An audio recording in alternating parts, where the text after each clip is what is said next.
Hello mga kailan, magandang araw po sa inyong lahat. Magluto pa tayo ng ginisang buko with tokwa and chicken fingers. Tara, samahan niyo na ako, simulan na natin.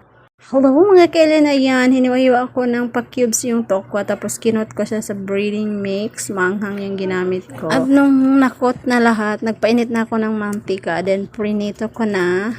Nagprito din ako ng chicken fingers. Ayan, at nung naluto na, inahon ko na. Then, ayan, luto na po lahat. Then, yung mantika, binawasan ko lang. At dyan ko na rin ginisa yung sibuyas bawang para sa ating gulay na buko. Ayan, hinalo ko na yung sili. Then, pagka nag-brown na, ilagay na natin yung kinayod na buko. Isang piraso na buko yan. Halo-haloin lang natin. At pag nahalo na, nagisa na lahat, ay lagyan natin ng isang basong tubig.